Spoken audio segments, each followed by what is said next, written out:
Hi everyone, welcome to smart commerce and management hub. Smart commerce and management hub లో cash flow statement లో direct method చూద్దాం ఇవాళ.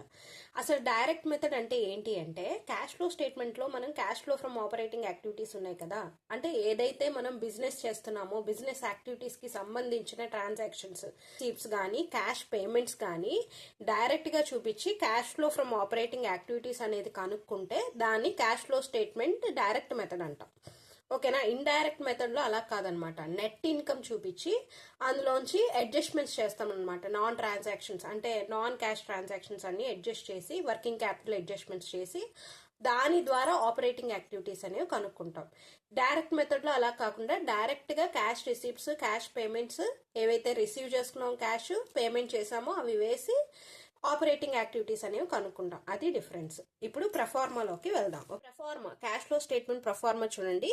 Cash flow from operating activities, operating activities కి సంబంధించిన cash flows ఏమేమి జరిగాయని రాసుకోవాలి. Direct method లో ఏంటంటే క్యాష్ రిసీవ్డ్ ఫ్రమ్ కస్టమర్స్ నుంచి క్యాష్ రిసీవ్ చేసుకుంటే అది యాడ్ చేసి క్యాష్ పెయిడ్ టు సప్లయర్స్. ఇక్కడ బ్రాకెట్ లో ఎందుకు పెట్టానంటే పేమెంట్ అనేది వెళ్తుంది అంటే మనకి డబ్బులు అనేవి వెళ్ళిపోతున్నాయి, సో ఇవన్నీ మైనస్ చేయాలన్నమాట ఈ అమౌంట్స్ అన్ని. ఎందుకంటే పేమెంట్ చేస్తున్నాం సప్లయర్స్ కి ఎంప్లాయర్స్ కి, cash paid to employees, cash paid to operating expenses, ఇవన్నీ కూడా పేమెంట్ చేసిన అమౌంట్ అనమాట. ఇవన్నీ కూడా యాడ్ లెస్ చేస్తే మనకు వచ్చేదాన్ని net cash provided by operating activities. ఓకేనా. ఏంటి అంటే cash flow from investing activities. Cash flow from investing activities లో ఏమేమి తీసుకుంటామంటే ప్రాపర్టీస్ అంటే ఏమేమి వస్తాయి, plant and machinery, land and buildings, equipment, ఇవన్నీ పర్చేస్ చేసాము అంటే ఏంటి, క్యాష్ వెళ్ళిపోతుంది ఆటోమేటిక్ గా.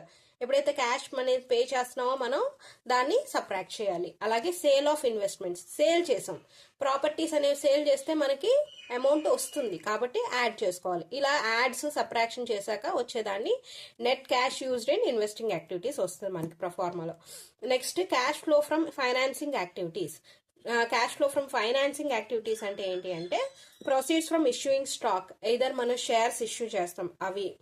అలాగే పేమెంట్స్ ఆన్ లోన్స్ అంటే లోన్స్ కి ఏమైనా పేమెంట్ చేసాం అనుకోండి ఆ అమౌంట్ మనం సబ్ట్రాక్ట్ చేసుకోవాలి. అలాగే డివిడెండ్స్ పేమెంట్ చేస్తే అవి ఇవన్నీ కూడా ఫైనాన్సింగ్ యాక్టివిటీస్ కింద వస్తాయి. మీరు కనుక ప్రీవియస్ వీడియో చూడకపోతే కింద లింక్ ఇస్తాను చూడండి.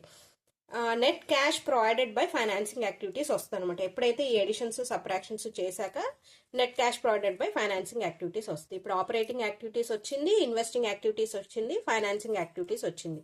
సో ఇవన్నీ యాడ్ లెస్ చేసుకున్న తర్వాత వచ్చేదాన్ని net increase or decrease in cash వస్తుంది అనమాట. దీనికి ఓపెనింగ్ క్యాష్ యాడ్ చేస్తే మనకి క్లోజింగ్ క్యాష్ అనేది వస్తుంది.